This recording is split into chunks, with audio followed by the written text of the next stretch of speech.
So have a great day, everyone. Welcome again to another session with our history, readings in Philippine history. We are now talking on what really happened in the Cavite Mutiny. This is another significant event in our history, which is sometimes are not being given emphasis now because it's in the year 1872. So mayroong nagsasabi na hindi magaganap ang revolusyon o himagsikan sa panahon noong 1896, no? The 1896 will not be that of successful or not that will not happen if 1872 events in our two events of our history did not happen. So, balikan natin ang napakahalaga at makasaysayang panahon noong ika-12, 72 or 1872.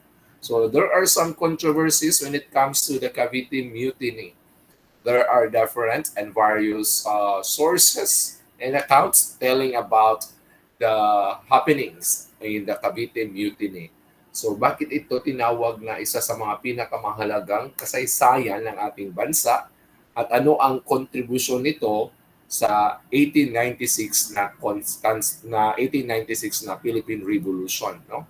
Bago naganap ang pagbuo ng sikretong organisasyon, ng secret organization na katipunan at bago inilunsad ni Andres Bonifacio ang mga paghihimagsik sa pagitan ng Pilipinas at ng Espanya, balikan muna natin itong napakahalagang pangyayari noong 1872. There are two historic events that happened on this year. So what are those? Of course, the number one is the Cavite Mutiny.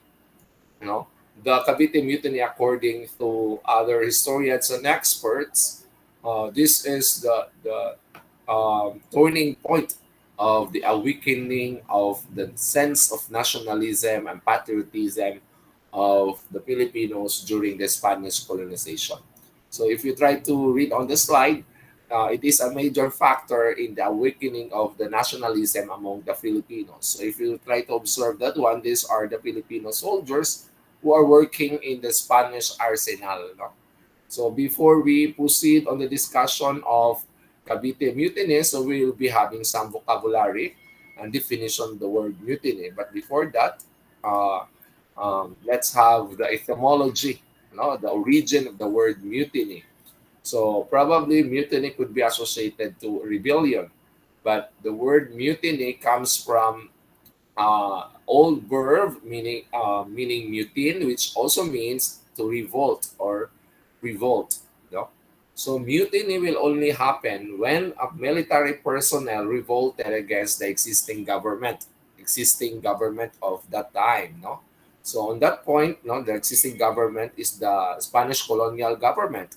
And these are the military personnel, no, about 200 military personnel or soldiers who were revolting against the Spanish government. No, later we will identify what were the reasons why they revolted against the Spaniards. No, if you try to recall in the recent years here in our country, no, masasabi natin na ang isang mutiny or ang mga mutiner ay ang mga sundalo na kung saan ay nagpapakita ng paglaban sa kasalukuyan na namamahala sa isang pamalaan. No? If you try to recall, I think it's in 2000, early 2000, 2003, when former Senator Antonio Trillanes IV, who also organized a mutiny in Oakwood. No? It was being called as Oakwood Mutiny, but that was unsuccessful. No?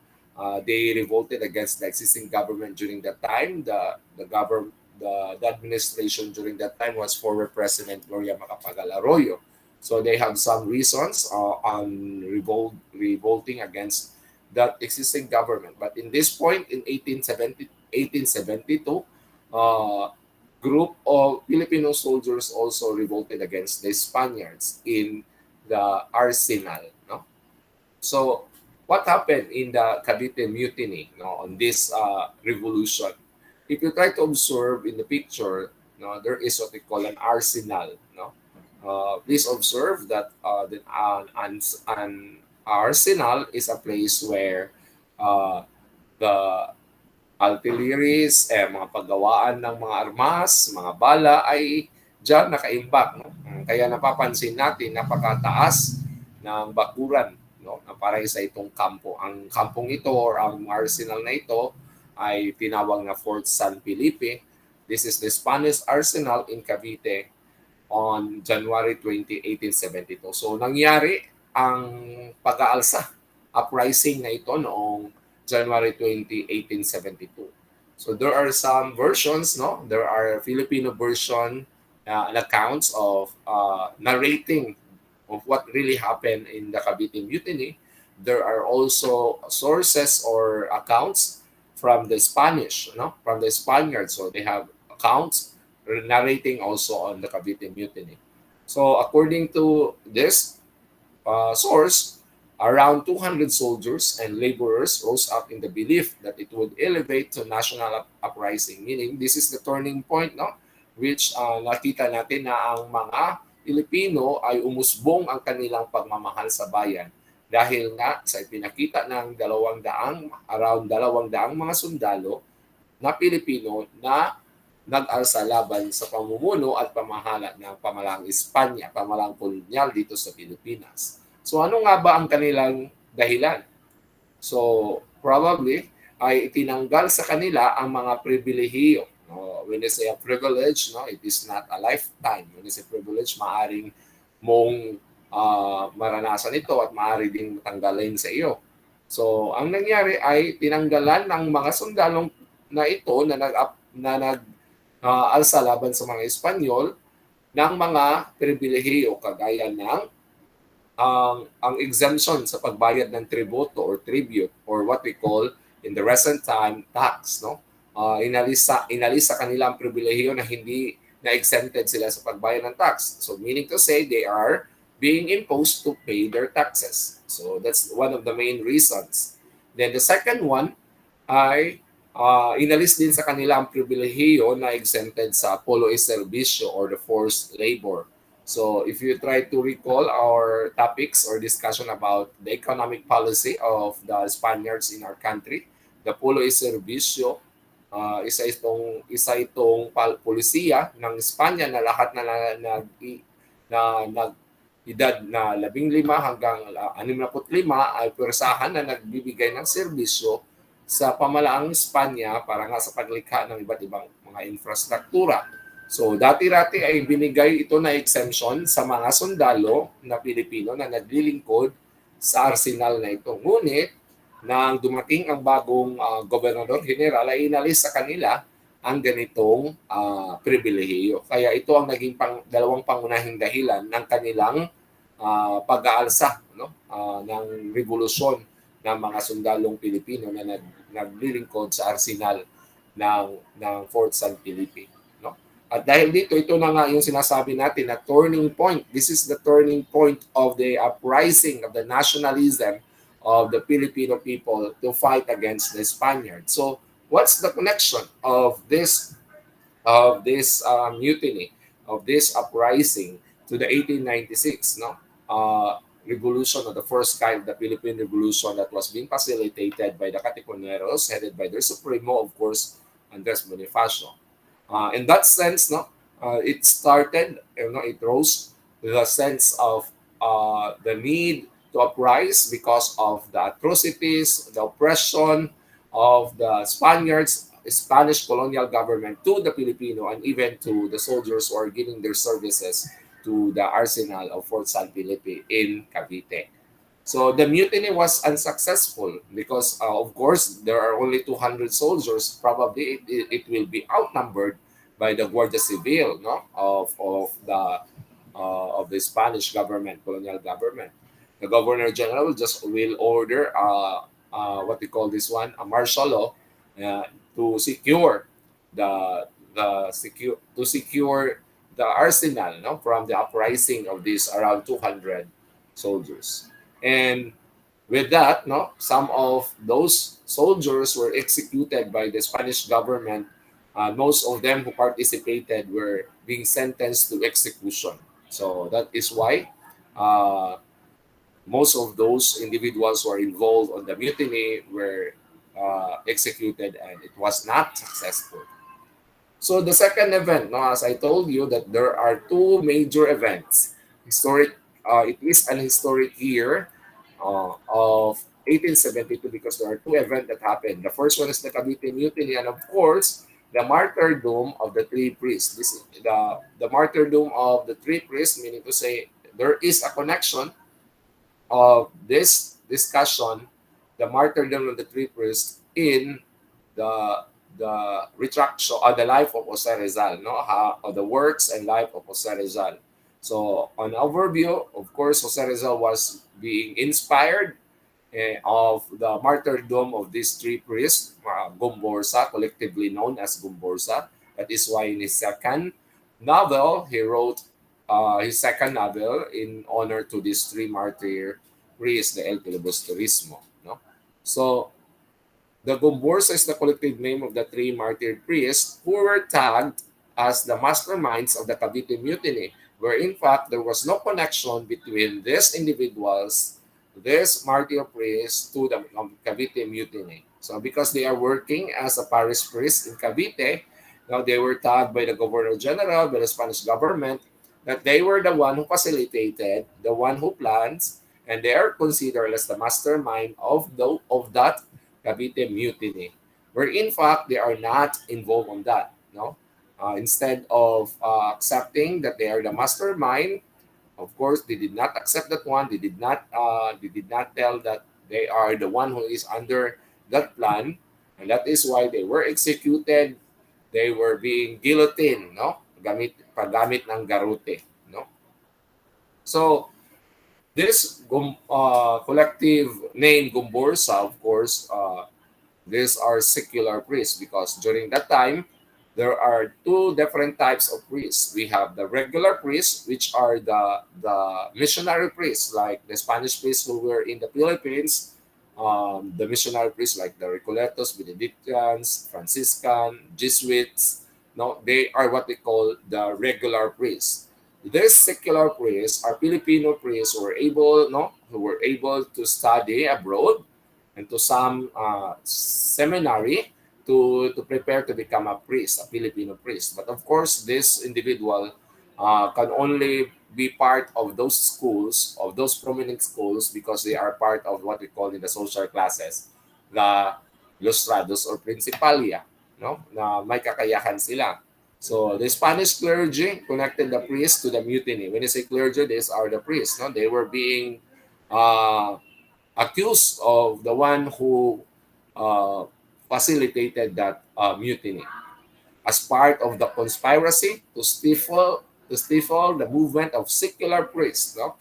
So, para daw mas lalo pang mapalaganap ang secularization, no? Secularization, which meaning to say they are aiming that most of the parishes must be ruled and under by the secular priests because the secular priests are the Filipino, no, who decide to have their own parishes under instead of being assistants to regular friars or priests, because the secular priests or the Filipino priests are only assistant parish priests of a certain parish. No, they were not become the in charge of that parishes. So let's go through to the individuals who are part of this collectively called as Gomborsa. We have Father Mariano Gomez. Is already 70 on that time, no? An old man in his mid 70, no? So probably 73, 74. He's a Chinese Filipino born in Cavite. He held the most senior position of the three, among the three, no? He was also the Archbishop's vicar in Cavite. So he is not in that highest position, but still, he was a vicar. He was truly nationalistic and accepted the death penalty calmly. So among the three, siya yung hindi nagpupumiglas, no? Tinanggap niya ang kaparusahan na kamatayan. Tinanggap niya ito, no? He is very nationalistic as though it were his penance of being pro-Filipinos. And of course, pinakabata sa tatlo ay si Father José Burgos. He has a Spanish descent. Born in the Philippines, he was parish priest in Manila Cathedral and had been known to be close to the liberal Governor General de la Torre. So this Governor General de la Torre is liberal to the Filipino people. He was not that of being strict. No? He was only 35 years old at the time and was active and outspoken advocating the Filipinization of clergy. So what do you mean by Filipinization of clergy? This is what we call the secularization. No? They wanted that all parishes or most of the parishes must be ruled and under by the secular priest or the Filipino priest. But of course, the Spanish clergy don't like that kind of plan because they will be out of that authority if it will happen, no? That the Filipino priest or the secular priest will be the one who will manage the different parishes. And the third one is Father Jacinto Zamora. He was 37 years old on that time, was also a Spanish, born in the Philippines. So, may dugong Espanyol sila halos, no? He was the parish priest of Marikina and was known to be unfriendly to and would not countenance any arrogance or authoritative behavior from Spaniards coming from Spain. So, let's start with, panghuli na lang po natin ipakita ang accounts o ang version ng Filipino, ng mga Pilipino when it comes to the Cavite Mutiny. So let's start with the Spanish accounts. No? There are two. Montero's account of Cavite Mutiny and the official report of Governor Izquierdo because during this time, kakarating lamang ni Governor General Izquierdo, no, sa Pilipinas at siya ang naging Governor General. So he has his own version of the Cavite Mutiny. So let's start with Jose Montero. He's a Spanish historian. His account centered on how the event was an attempt in overthrowing the Spanish government. So according to his account on the mutiny, the Cavite Mutiny, the real reason why the Cavite Mutiny started and erupted, that is because the Filipinos wanted to overthrow the Spanish government. But actually, as mentioned earlier, there are only two main reasons why there's around 200 soldiers revolted, started the mutiny, you know? And it was also being an inspiration of the Filipino people to be more nationalistic, no? Dahil nga lang sa dalawang rason na yon na kung saan ay tinanggal ang kanilang pribilehiyo sa exemption sa pagbayad ng buwis at sa exemption sa puloy serbisyo. Ngunit ginawa nila ito ng ibang interpretasyon na talagang gustong mag-revolt, ng mga mutineer upang paalisin at patalsikin ang Spanish government sa Pilipinas. This account on mutiny was criticized woefully biased, of course, because this is a Spanish account, no? So, according to Montero's account of the Cavite Mutiny is just an excerpt, just a piece of information coming from the entire data. So, the idea of attaining their independence, it was towards this goal that they started to work. That is why it is associated that the 1872 event or year, the Cavite Mutiny, really sparked the idea of the 1896 Philippine Revolution. With the powerful assistance of a certain section of the native clergy. So who were these native clergy? These are collectively known as Gomborza. No? They are what we call the native clergy or the Filipino priest, also called the secular priest. The second account, no, just run through lang tayo po. So we have the Governor General Rafael de Izquierdo. He was the Governor General during this time. He implicated the native clergy. So ibig sabihin, ang dalawang account na Spanish version ay talagang inaakusahan na ang nagplano ng konspirasiya na ito ay walang iba kundi ang itong mga native clergy, Gomborza, who were active in the movement towards secularization of parishes. As I said, when we talk about secularization of parishes, ay ito yung ang pag-advocate na dapat daw ang mga parishes must be ruled and under by the Filipino priest or the secular priest. Of course, for us, it is biased. No? In the report, it is a biased report because he highlighted the attempt to overthrow the Spanish government in the Philippines to install a new hari. So the word hari there in the person of Father Burgos and Zamora. So, inaakusahan na gusto daw ni Father Burgos at ni Father Zamora na maging pinuno ng buong bansa. Kaya gusto daw patalsikin ng mga Pilipino ang mga Espanyol. Kaya nga sinasabi na si Father ang Gomborza ang siyang naging dahilan o mastermind ng Cavite Mutiny. That is why they were executed in a court martial. No? They were being sentenced by the court martial, sentenced into death using a guillotine o garute, kung saan pinipilipit ang ulo, kung saan nilalagyan ito ng black na tela, kung saan hindi ka pinapakita kung paano pipilitin ang iyong ulo hanggang sa ikaw ay mamatay at mahiwalay ang iyong ulo. So, that was so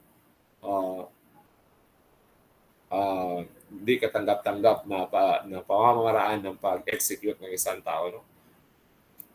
So according to Izquierdo, native clergy attracted supporters. So talagang pinag-akusahan dito ay ang mga native clergy na siya talaga daw nag-mastermind na nag-entice, nag-ignite sa mga Pilipino na labanan ng mga Espanyol. No? So their fight would not fail because they had God's support aside from the promises of lofty rewards such as employment, wealth, ranks in the army. Ibig sabihin talaga ng the accusation to the Gomborsa ay sinasabi na gusto nilang maging pinuno ng bansa at nagbigay daw sila ng tinatawag na mga pangako kapag napaalis daw nila ang mga Espanyol, bibigyan daw ang mga Pilipino na if ikaw ay makilahok sa mutiny na ito, ikaw ay pinapangakuan daw ng trabaho, kayamanan at mataas na ranggo doon sa pagiging sundalo mo. Yan ang akusasyon ni Rafael de Izquierdo. So the official report of Governor Izquierdo on Cavite Mutiny of 1872, it has been clearly determined if they plan to establish a monarchy. So gusto daw maging hari ng mga paring ito. No? They wanted to change the form of government if they have successfully overthrown the Spanish government in the Philippines. No? Because the Indians have no word in their language to describe this form of government. No? Whose head in Filipino would be called hari, but it turns out that they would place the head of the government as a priest. That the head selected would be José Burgos or Jacinto Zamora. So the Spanish accounts underscore the reason for the revolution, abolition of privilege, enjoyed the workers of Cavite Arsenal. So ito na nga yung sinasabi ko kanina, no?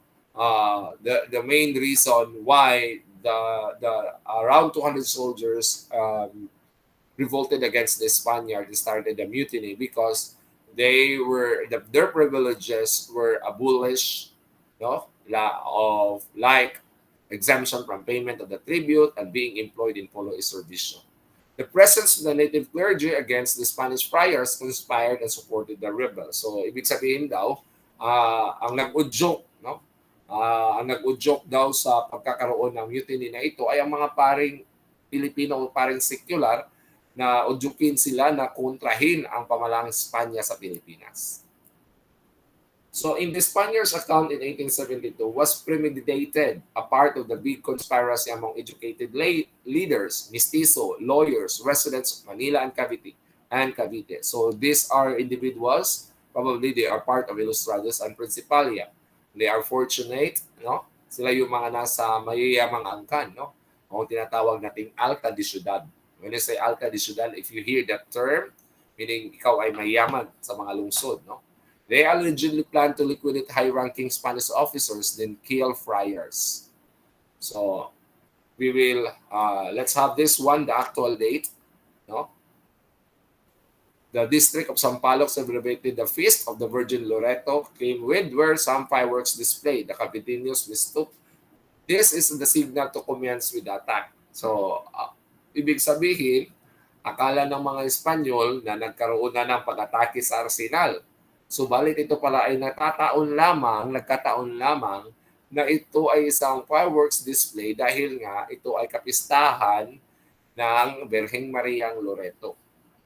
The Caviteños mistook this is the signal to commence with the attack. So the Spanish account, no, the Cavite Mutiny was headed by Sergeant na Madrid, attacked the Spanish officers at the site and seized the arsenal. Knowing that when Izquierdo know about this event, no, upon learning the attack, ordered the reinforcement of the Spanish forces Cavite to quell the revolt. So nagpatawag pa siya ng kanyang reinforce, no? Augmentation. The revolution was easily crushed with Manileños who were expected to aid the Caviteños did not arrive. So akala nila Sergeant Lamadrid na ang panig o ang grupo ng mga nasa Maynila ay tutulungan sila, ngunit ito ay hindi dumating. Kaya nga natalo sila at their mutiny was unsuccessful. So in result, those who planned on this mutiny, they were being executed. No? Leaders with the plot were killed, but those who are on the Alta de Ciudad, yung mga mayayaman, ay nagkaroon lamang ng kaparusahan na mag-exile. No? Father Gomez, Burgos, and Zamora were tried with a court-martial and sentenced to be executed. But others were implicated, such as this following individual, Joaquin Pardo de Tavera, Antonio Maria Regidor, Jose Basa, Pio Basa, and other prominent Filipino people like Filipino lawyers were suspended only from the practice of law, and they are just arrested and sentenced to life imprisonment and being exiled to Marianas Island. So what's on February 17, 1872? This is the day, no, where the 3 martyr priests was being executed using the garrote. So a lot of in the public, imagine nang sila ay in-execute using the garrote, ay pinapanood ito ng ating mga kababayan, no? At marami nga ang nagimbal sa pangyayaring ito dahil ipinakita nga ang luhos-luhos na pag-execute nga sa tatlong paring ito. This is a scene purportedly witnessed by young Jose Rizal, meaning to say Jose Rizal was there, able to witness the execution of the 3 martyr priests. That is why Jose Rizal was being inspired to write the second novel, El Provisorismo. So he offered this novel to the 3 martyr priests. No? So let's have now how it differs from other accounts. No, these accounts will favor some of to the Filipinos. We have the Pardo de Tavera account and Platchut's account of the Cavite Mutiny. So let's start with Dr. Trinidad Hermenegildo Pardo de Tavera. So he is a Filipino scholar and a researcher who wrote a Filipino version of the bloody incident in Cavite. So this is a Filipino version of the accounts in what really happened in the Cavite Mutiny. So according to him, the incident was merely a mutiny by Filipino soldiers and laborers of the Cavite. There was no involvement of the 3 martyr priests. No? So the main reason of this mutiny in Cavite Arsenal is the dissatisfaction arising from the draconian policies of Izquierdo. So si Governor General Izquierdo nang siya nang namuno sa Pilipinas ay tinanggal niya ang mga pribilehiyo ng mga sundalong ito na makapag-aral, no, na magbayad ng buwis, na exemption sa pagbayad ng buwis at pulis serbisyo, no? And prohibition of founding the School of Arts and Trades. So the central Spanish government was planning to deprive the friars of the powers of intervention in matters of civil government, direction, and management of educational institutions. According to this excerpt of Pardo de Tavera, Filipinos had great hopes of an improvement in the affairs of their country. The friars feared that their power in the colony would soon be complete a thing of the past. So kaya nga natatakot yung mga friars or mga regular priests, no? Nga sila ay mapalis dahil nga sa banta ng mga Pilipino na mag-revolt against the Spanish government.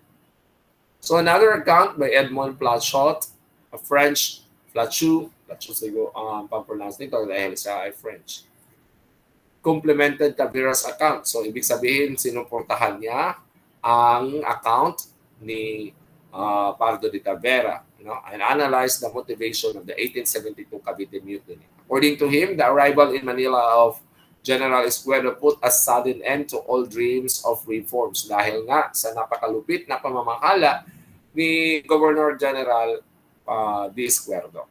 Such a policy must really end in a strong desire on the part of the other to repress cruelty.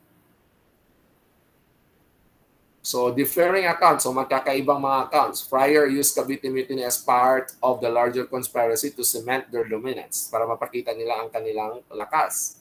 They showcased the mutiny as part of the greater conspiracy in the Philippines by Filipinos to overthrow the Spanish government. Unintentionally, it resulted in the martyrdom of the Gombors. Actually, they are not really involved on the planning and the conspiracy of the Cavite Mutiny.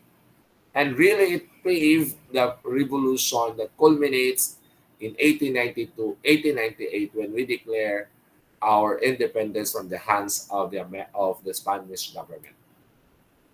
And as I said, Rizal dedicated his second novel, El Pulverismo, to the memory of these three martyr priests. According to him, and I quote, I dedicate my work to you as victims of the evil which is I undertake to combat. So, ibig sabihin, kailangan niyang labanan sa pamagitan ng mga reforma at pagsulat. So, I think that's the entire event of the 1872 na napakahalaga na pangyayari na isa din sa mga dahilan kung bakit naganap ang 1896 Philippine Revolution. So, I hope that you have learned something from this discussion. So, on the last part, to just give your thoughts on the importance of 1872 event to the 1896 Philippine Revolution. So, that's all for this time. Thank you so much for watching this video. I hope that it contribute a lot in your field of knowledge and learning. Thank you so much. God bless and keep safe, everyone.